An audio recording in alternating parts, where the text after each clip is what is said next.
He looks pretty fat, by the way. Like, he needs to have some slimming down. All right. Okay, guys, the last game actually turned really quickly here. We have now Tomb of the Spider Queen coming up. At the end of the last game, it was really quite obvious that Russian Circus, when it came to coordination in team fights, was maybe struggling a bit. Great decisions on the map for the objective, good rotations, but team fight coordination was not really on the level where it was supposed to be, especially the Dragon Knight moving back to try and take the keep. Falstad being in the Dragon Knight took a lot of the damage away, kicking Li Ming behind the team, putting her into the back here didn't help either. Now the Jabronis are in the lead after they played a solid team fight battle on Dragonshire. Game number 2 is on Tomb of the Spider Queen, on the other hand, and we of course have the draft starting up again. Keep in mind this is a best of 5 series, so the second game here will either bring Jabronis into a massive lead, or we're going to just like tie the series, at least for now. The ban on Li Ming this time, apparently not so much worried about the ETC, but Li Ming, they don't want to deal with her here, and let's see what the Jabronis are going to go for with her first ban there. Yeah, we will have to see for the moment. And Russian Circus so far have been basically permanent bridesmaids and never the bride, getting so close and putting up a good fight against Misfits in the first qualifier, and then narrowly losing out to Be Genius in the second qualifier.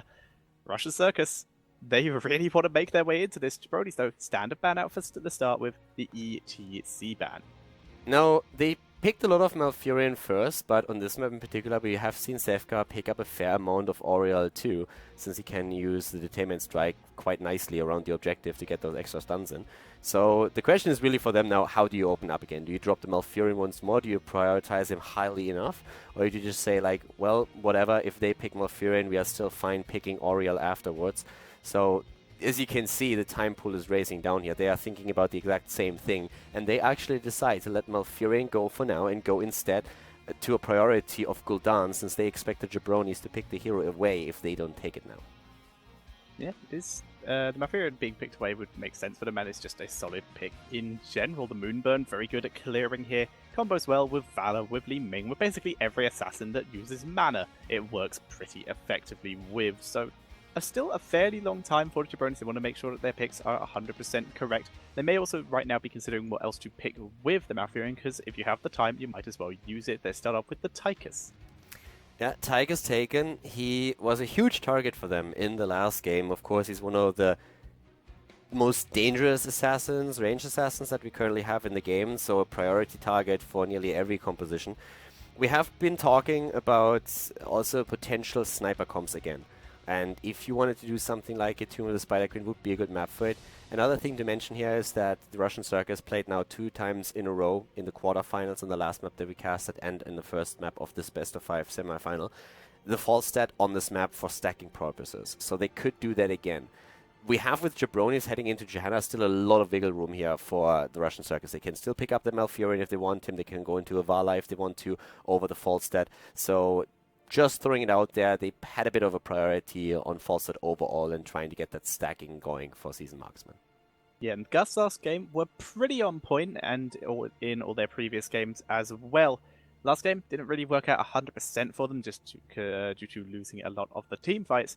But in this one, they already have the Gul'dan, they have that lovely Horrify, and the Gus combined with that just gives them so much area control, as long as you don't cast them together, like we saw in a previous game in this qualifier. Muradin for the front line. I mean, if you're talking tanks, Muradin, of course, is great as having him as the main tank with ETC ban and Johanna taken. That doesn't shock so much. We could have seen some kind of maybe like Tyrell composition, but overall Muradin is definitely like the more popular hero in that setup. You can always like put a Leoric in as a second one. You can go for the Thrall here, which they played in the games before, so that could be the bot liner that they're aiming for here. But there's a lot of heroes that you really want to pick here at this point. You want to go for the Thrall if you are for, like, if they copy the same pattern that they had the last time they played the map. Malfurion would be a great pick. There's a lot out there that he can destroy right now, and I'm still waiting for one of the teams trying to throw a bit of a curveball here and trying to show some strategies that so far they haven't really revealed. Now, though, still standards. Curveballs yet, the Malfurion picked up for Russian Circuits, combo that with the Gul'dan. And like you said, that's just going to be perfect for them if they still want to pick the Falstad. It can be banned out, but it's not 100% likely. They can still get a chance for it. And even if it is, they still have Valor, they still have Li Ming. Well, they don't have Li Ming, sorry, she is banned. But they still have Valor, they have Falstad, they have plenty of options, unless Jabronis decide to pick one and ban one, which they could do here. one of the things that the Jabronis have, of course, going for them here as well is that Mopsio played with the Russian Circus for quite a bit. So Mopsio knows about a lot of the preferences that the Russian Circus has. That's a lot of inside information that you have right there. Of course, analyzing an opponent, getting scrim data helps you to a certain extent, but having that inside knowledge and about what is being discussed and not only what is being picked, that helps you a lot. The Russian Circus with the ban on Morales, and it really seems like they at least have some kind of knowledge about what the Jabronis really like to do here, banning out a healer that we don't see taken all that often. But I'm very curious to see if the Jabronis have like maybe some kind of a weird pick that can counteract the Russian Circus directly, thanks to that inside knowledge that Mopsio is going to provide. Yeah, we will have to see. But of course, Paradream does bring a completely different style to Russian Circus, so the builds aren't going to be exactly the same. But the mind games here are going to be real, and that might be what's keeping us to very standard drafts for the moment. Jabronis, with their next pick. We already mentioned the Falstad. They could pick that away from the Russian Circus, limit their options in terms of the ranged assassins that work at least the best with Malfurion. Pretty much every assassin works well with Malfurion, but they clearly want the ones who work the best. So starting off with the Leoric, getting that solid solo laner, and someone who can do a seriously good job with the gems. And of course, the Jabronis have just made some insane use out of it in all of their games so far. The entombs at this point have been pretty solid. And to be absolutely honest here, I've seen several games in the past where we had Johanna just simply going for the Falling Sword, and given that they so far just used the opportunity to drop entombs and then simply capitalize on that, we could see a Falling Sword Johanna here. We have the Wailing Arrow of Sylvana, so there's a lot of snowball potential, and there's a sick amount of wave clear that they already have. I mean, them can be used here. You have then also the Skeleton Swing on the side of Leoric, so there's quite a few tools that they have available at this point if they want to try and snowball it with those combos. The Russian Circus needs to be very careful that their positioning within the fight is on point, because if they get trapped by tombs again, like happened several times in the last game, they are going to run out of options very soon. And we talked about it, Falstad is a priority pick for them, so Russian Circus very likely to again play it here with the Seasoned Marksman and trying to get that pressure on against Johanna and also Leoric. Yeah, and now we have their last pick, gonna be a melee. Question is which one. A solo laner is quite necessary. They could run the Alarak here to go with the sort of combo ranged melee. The Thrall here, like you just said, potential for that. There is, of course, the Chen, which we've seen just annihilate a lot of Leoric so far, so plenty of options for them. They played Thrall the last time. Hey, we forgot about that! I didn't really forget about it, I just didn't think they would pick it here. I mean, yes, Hydra loves the hero, but so far we've seen him play it on two maps, Brax's Holdout and on Dragonshire, and on both maps he gets a lot of value because of the objective. On this map, Misha can still pick up the gems, which is nice, but I didn't really think that they would prioritize the hero this much on Tomb of the Spider Queen. That's pretty cool to see. I didn't expect that at all. Yeah, Hydra really likes it, puts a lot of priority, doesn't matter the map, he feels that his micro is going to be dominant for it. We will see if it works. It is going to do well against Leoric once he has that Hungry Bear talent, so yeah, we will see how well they do. So Misha is being picked up. Let's see what we're going to have in our second game. Jabronis, ladies and gentlemen, going up against the Russian Circus again on Tomb of the Spider Queen, with Oriel being the last pick for the Jabronis. Let's jump straight into game number 2. I would really like, by the way, Falstad to go for a Giant Killer.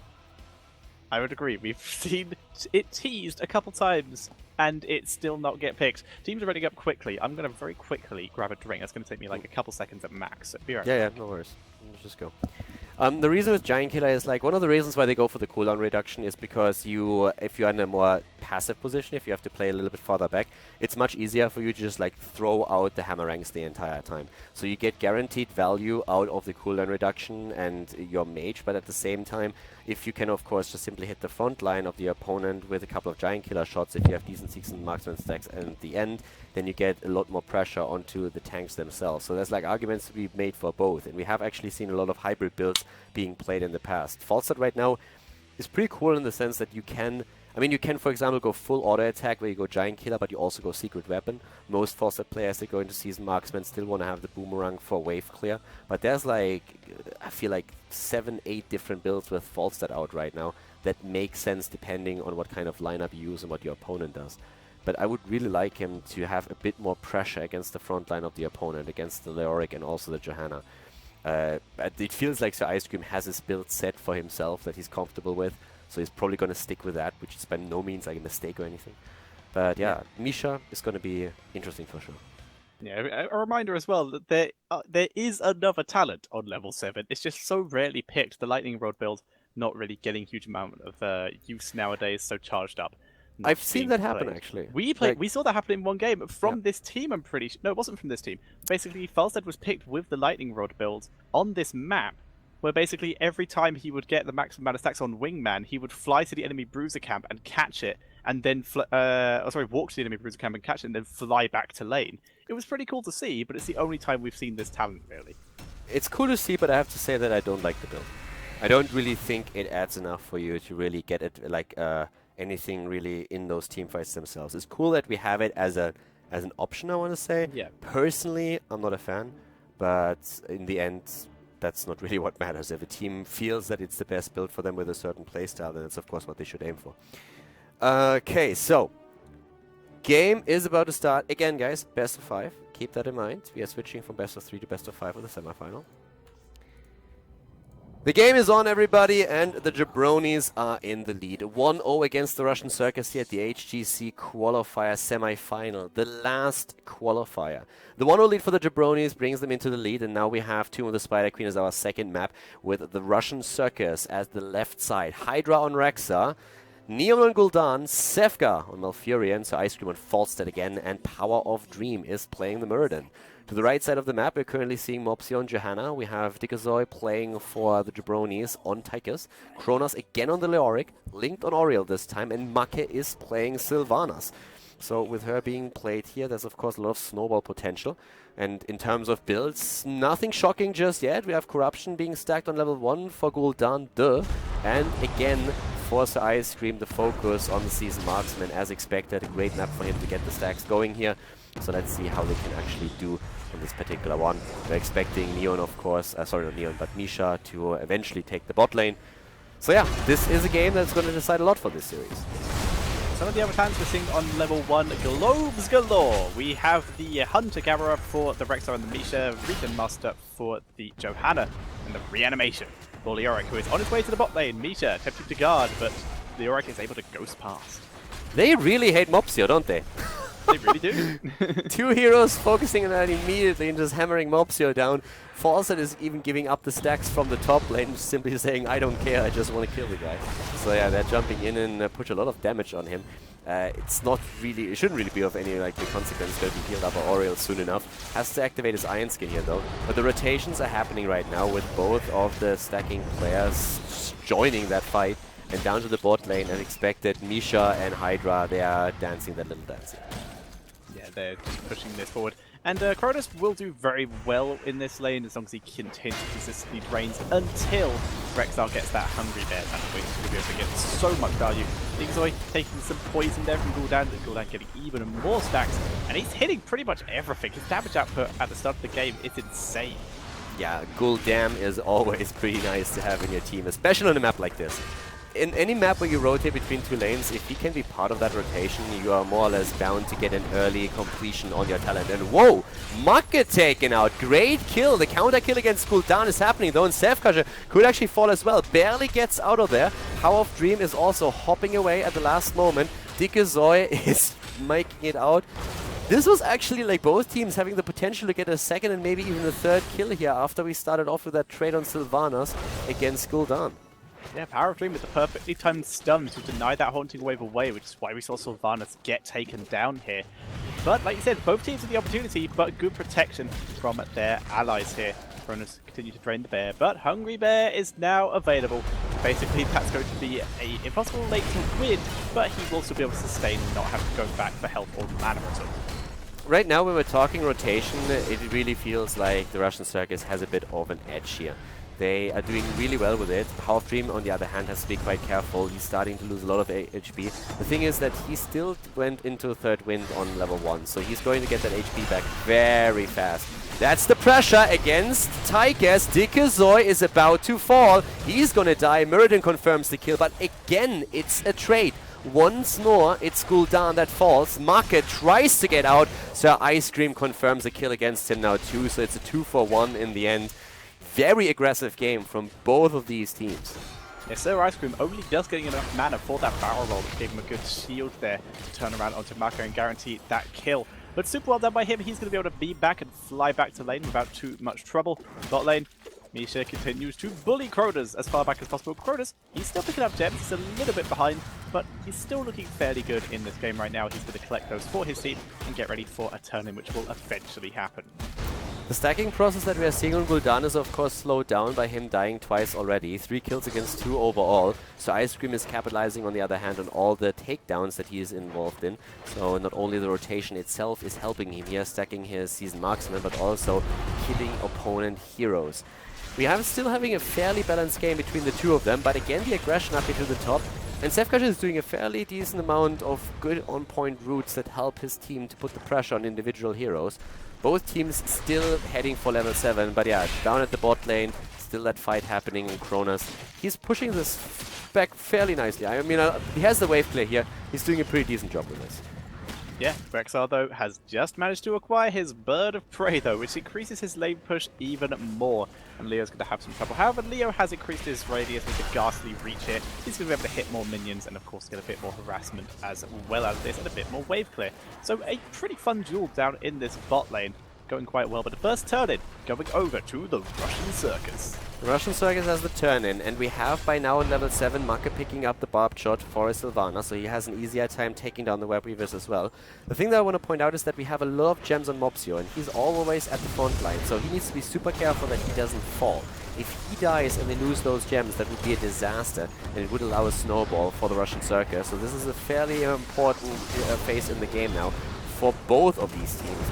They need to kill a few structures to get the experience lead, and if they have a chance to isolate Mopsio, then they will jump on that opportunity. Yeah, that's what they're going to want to do right now. Webweaver will die before the Mexican wave, but it does get the spiders out. So they will hold back the minion wave a bit and let the minions push up from the side of Russian Circus, who move up to the top lane to help this Webweaver. The minion's still alive, getting cleared up by that Fell Flame from Neon. Doesn't hit Maka, but he's still going to get an immense amount of damage. But here comes the engage onto Neon, trying to chase him down. Here comes Sylvanas very deep in, and she gets turned on immediately, but not killed off. Sevka on the run, gets stunned up. There's the grenade and the repulsion, and they get him. Yeah, can they get a counter kill though? Whoa, the kill against Sylvanas Power of Dream gets out. I was actually more worried about him falling than anything else. Now it's Mopsio's time to worry, but he is able to get out of here. It is a nice lead in experience on the other hand now for the Russian Circus, but these trades that the two teams have right now are getting a bit crazy. I mean, they go really deep for these kills. Yeah, they are going super aggressively here, and we're seeing a lot of aggressive detainment strikes out of Ariel, which we've already mentioned in one of the previous matches, just has so much value on this map due to the fact there's so many walls you can just trap people up against to get some good shots. Mopsio once again playing a little bit aggressive, looking for his opportunity, but pulling back to his team. He knows there's still a hero down, because Sylvanas is sneaking the bruiser. Yeah, we have level 10 on the play for the Fountain again. So Ice Cream is already on 18 stacks on the season marksman, which is actually quite a bit, considering that we are not even hitting the 7-minute mark just yet. Talking Gul'dan for a moment, he's on 30. And they have the level 10s, of course, which is a huge lead. They also have the gem count that they need to get another turn in. If they can sneak that, that would be great. And so Ice Cream is trying to make that happen. If he gets that through, that's all they need for now.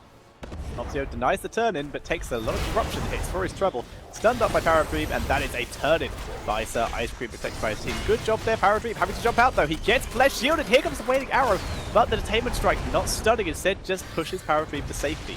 Yeah, Tranquility used. Sevka keeping the team alive. Yeah, a lot of heroics have been dropped in the last fight, 2 on each side.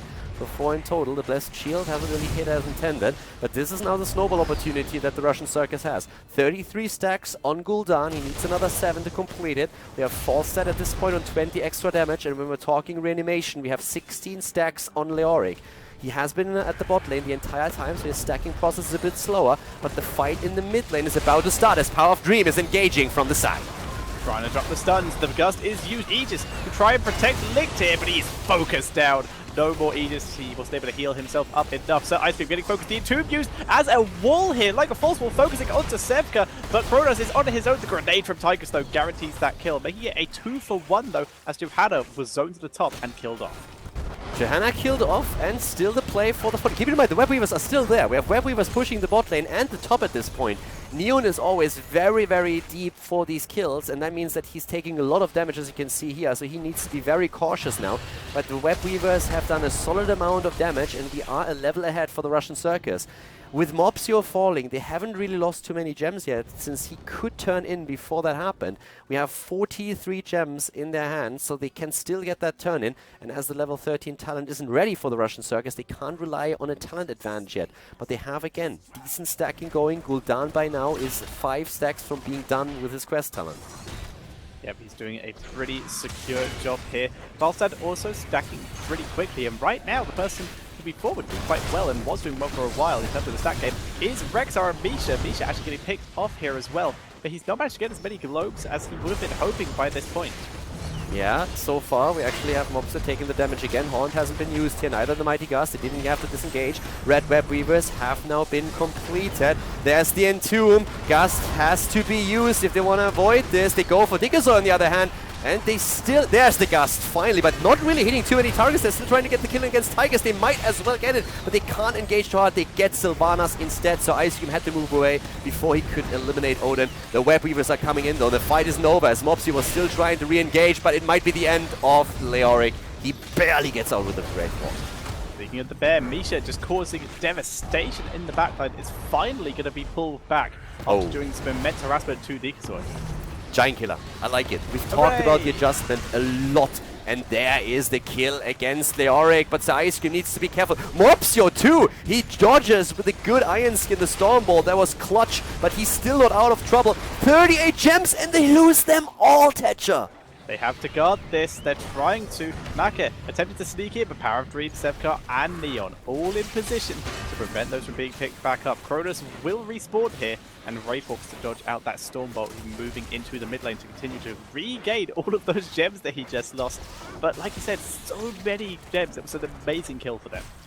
I've been talking quite a bit during the game and the draft, be it with the Giant Killer advantage that you have. You give up a bit of safe poke damage that you have, of course, with the cooldown reduction thanks to the additional hammer ranks. But the advantage is that you get the pressure against all of those tanks. Neon, we've been talking about him being too aggressive, and that is proven true once more. He moves out to catch the gems, gets too greedy, and it results in a kill against them.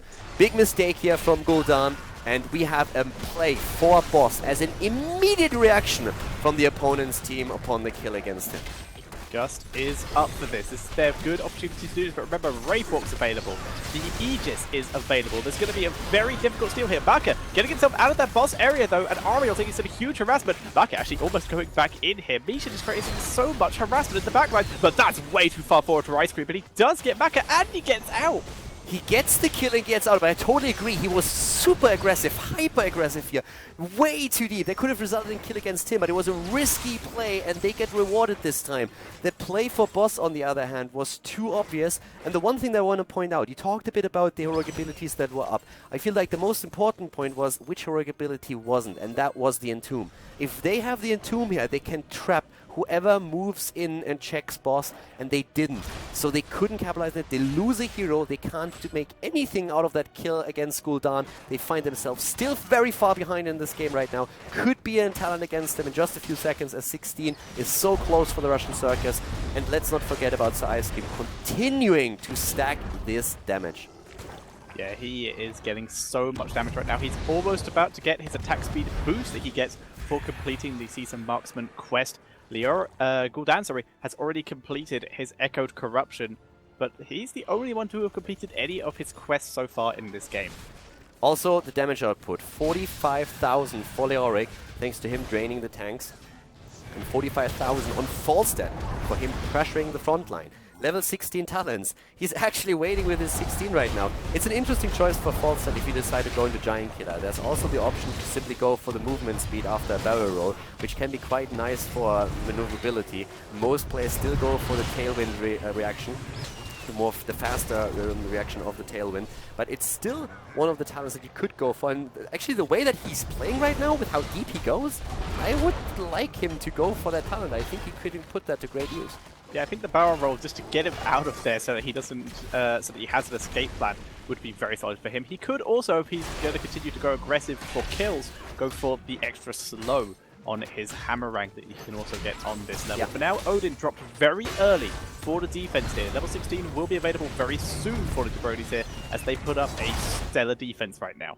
Up to the top lane, Mopsy was fighting with Ice Cream, and he fought a bit of a losing battle there and had to move back for now. 16 is not there yet, but Leoric is trying to get that at the bot lane. It means, of course, that in the middle of the map we only have 3 heroes defending. The wall falls, and now the rotation is hitting the top.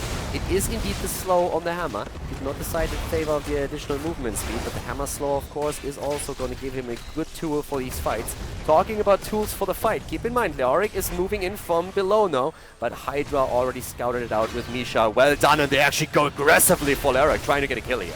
Yeah, splitting up onto both sides of Leoric here, so that if he entombs, he would still be trapped in between them right now. And Falstad chasing him down to try and get the kill here, but Kronos will barely escape, and there's a bit of a fight up in the top lane.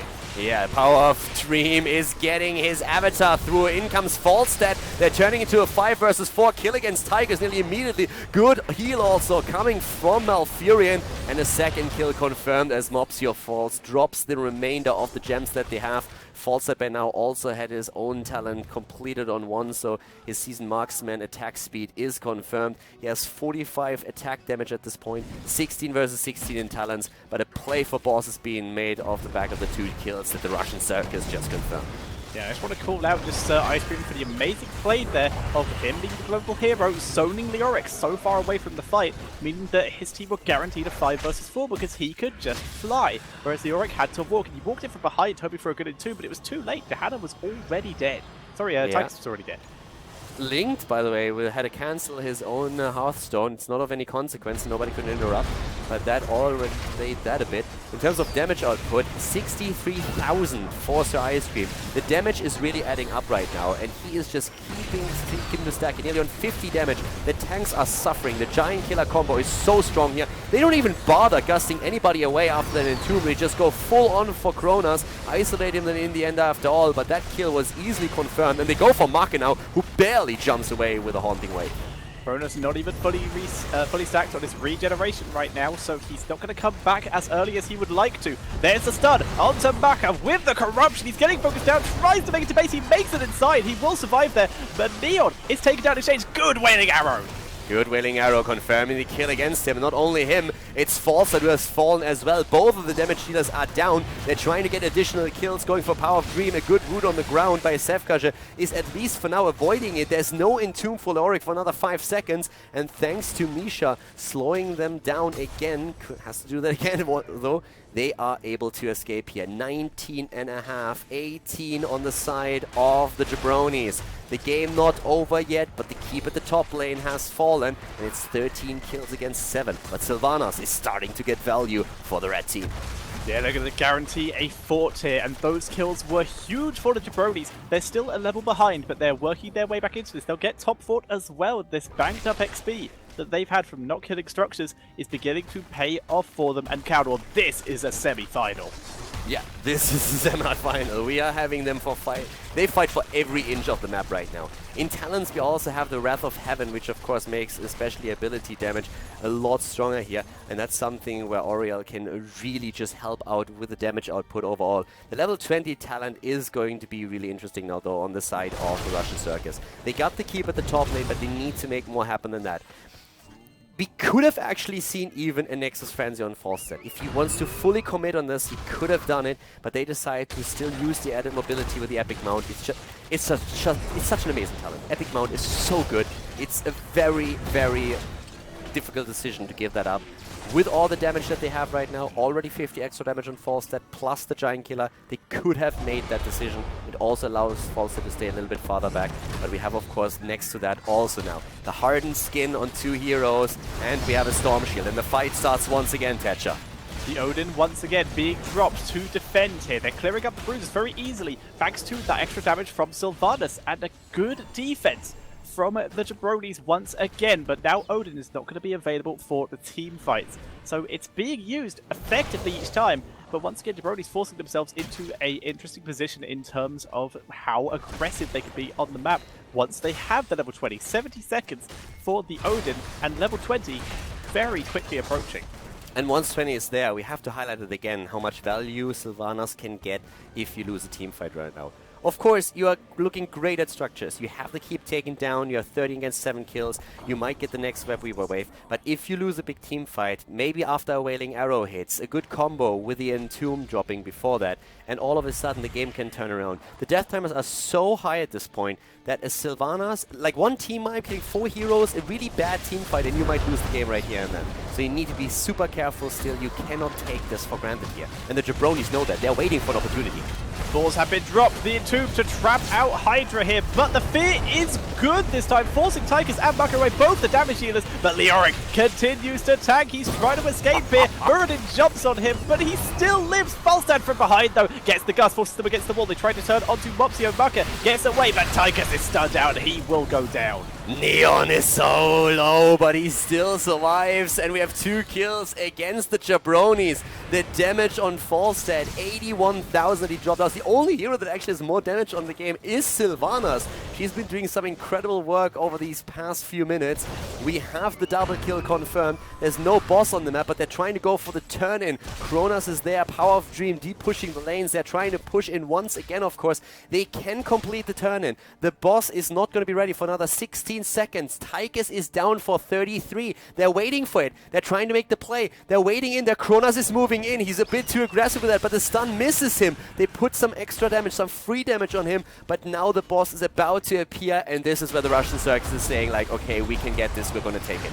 The Jabronis, it's their last chance to defend this. There's no keep up in this lane, so if the boss comes, that's going to be so hard to defend. Johanna begins to wade in, Power of Dream into the backline, onto Maka, doing some good damage with a good attainment strike from Link, who try and slow him down. Kronos gets a good shield thanks to Ariel there. Maka coming over the wall, but without Tychus, there's not enough damage. There's the Mighty Gust, and Maka getting feared. He will be taken out. He's down, Link is attacked, so Ice Cream is on it. In comes Tychus, trying to go for a counter kill, but Mopsio is also isolated. Good route again from Zefka, as we are seeing the Iron Skin used once more on the side of Johanna. There's the Aegis, but it's not going to change anything, or is it? They are already using the Indestructible here. We're having them on the run, but the Power of Dream jumps, hops after them. Gul'dan goes down, actually. It's a counter kill. They turn it around. The bird is nearly dead. We have a 4 versus 4. Another kill. Leoric came back, and that changed everything. The Auric chases forward. They go for Power Dream with 25 health. He gets over the wall. A minion would go, and Tychus gets him. Okay, this is getting crazy. Web Weavers, the turn is confirmed. So Ice Cream gets the turn. That denies boss. That denies the boss. Such a clever move by Sir Ice Cream, keeping his team in that game after that disastrous turnaround. And wow, the Jabronis keeping themselves in this game. A quick shout out though, just quickly, because he deserves it, to Hydra. Just the amount of harassment Misha has been doing to the backline. Hydra has more hero damage than Gul'dan in this game. The thing is, like, the trap at the boss was great. It was the right choice. They take the fight, they get the kills, and then they get too greedy. They see 2 heroes like moving away. They don't account for Tychus rejoining the fight, and they don't think about Leoric coming back so quickly, thanks to him going for reanimation. So all of a sudden, it's actually them being in a really bad spot. Neon dying. How many times did he die? He died 5 times on his cooldown, and then the fight turned around completely. They could have lost so much here. They could have indeed. But now all the heroes are alive. Misha once again on the run in this mid lane. Falstad very far forward, but he's getting some harassment. The Entomb used for just Misha here, and Misha gets the hardened shield. She will survive this. Hashtag worth it. Totally. She's scary right now. Power of Dream! Jumps out, does not have to use soul, but here comes the battle. There they go. They try to go again for an isolation. The Aegis was used, saved Nikazoid, but they try to use the Gust against him. Shields galore, they are everywhere. Already Malfurion with the heals, but the killing is false, and that's the main damage dealer. They're losing 1, they're losing 2. Malfurion is dead. Tychus falls. Maka is also down. It's a 2 for 2, but they're so low. Neon is dropped. Power of Dream is on the run. Hydra and Misha, they're doing what they can. This is a slugfest at this point. There's no defense anymore. It's just kill for kill for kill the entire game. The Aegis perfectly dropped on Tychus while he was transforming into his Odin, so he popped out in the Odin, kept him alive before he was burst down, and then he was able to drop some crazy damage, that nuke killing off Sevka. And the Jabronis, they get a turn in Caldor. I don't know what's happening. I have no idea either. This game is getting insane. They killed Sylvanas. That was important. If she falls, they're in so much trouble. Look at the... like, this is crazy. 82,000. Look at this! 82,000 on the side of Misha and Hydra. They nearly get the kill there, but the Entomb is being dropped. And again, the Stormbolt against Mopsio. Mopsio is in so much trouble. Power Dream goes for it. The boars have been unleashed. They're going for a potential kill. Link has to drop a shield. It's the Ice Cream trying to focus him down. Link still on the run. Hydra nearly getting killed by the wave from the Web Weaver. Ariel has escaped. The Ice Cream over the wall. No kills there. This game is getting insane. 100,000 damage on Falstad and on Sylvanas. They are completely playing out of their mind here. This game doesn't make sense anymore. This is just about getting the next kill and confirming. We have 19 kills against 13. 19 against 13. That's 32 kills in this game. There's 32 kills overall in this game. Boss, several attempts, but no captures of it right now. And we see the Misha taking a lot of damage, but once again, sustaining through, getting healed by Rexar, not even burning out the hardened shield that time. So he's still going to be able to use this. Ariel has her Shield of Hope available once again, which has been the saving grace in so many of these fights. Especially for Tychus. I mean, he was saved like thousands of times. Mopsio is there. The stun. This could be it. Sir Ice Cream is down. Sir Ice Cream is down, and that's a disaster for them. They try to go for Kronos. They can't get the kill. They have to move back right now. Falstad falling is a disaster. Mopsio with a trap. It worked out. They will go for boss. And the bot lane is being pressured as well. This could be game. This could be Russian Circus actually losing it here. The trap is being set. Already the Odin is being popped. They're going for it. Boss is still aggro though, is doing some huge damage to Bucket in the background. Misha tanking hugely. Will the boss leech in? No, it won't. They're keeping it aggro. Here comes the big red button. Only hitting power. No, it doesn't even hit Power of Dream for now. The boss getting taken down. Power of Dream trying to wade through. Misha in the backline doing some damage to Tychus. Once again, no Falstad, so no Gust, but it's Neon getting nuked in the back. They have to go. They have to retreat. They have to defend. They have to try and defend. They have to wait for Falstad and try and defend. They cannot fight here anymore. We have a lot of heroic abilities already used for this, but now they need to get out of here, and they need to do it fast. Falstad will be back for the defense, but the boss, that is a lost battle. They cannot make this play. Oh, there's Misha, barely escaping there. The keep is still there. I mean, it would be a miracle for them to save it, but Falstad is back to business. Maybe they can save themselves here. Keep that Sylvanas in mind. That's the game changer right there. It is, though, a 5 versus 5. Both teams looking for an opportunity. The Horrify is about to come back, and if we see an overextension from the Jabronis, that could end the game right now. The Keep will drop here. It's a question of if they can make anything out of this. Power of Dream pulling back the Mighty Gust use so they can clear the boss. That's one heroic down for this.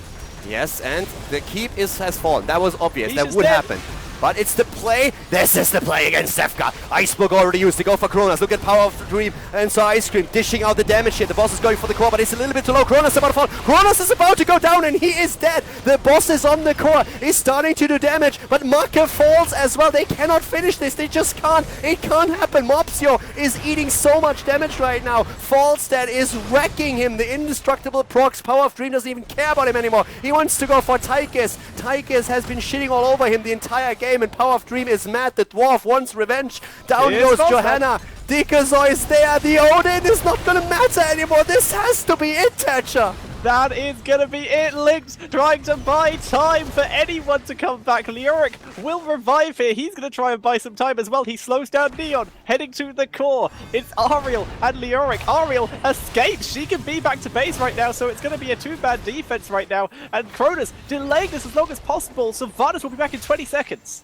Sylvanas back in 20 seconds. They're hopping in. They're going for it. They keep falls in the middle, by the way, at the same time now. They are starting to go for it. They go for the core. This has to be it. This just simply has to. The game, it's over. They have the damage. They need Thatcher. It's a tie. The 1-1, 27 minutes on Tomb of the Spider Queen, as we are finally seeing the Russian Circus sealing the deal and forcing the next game on even footing. GG and well played.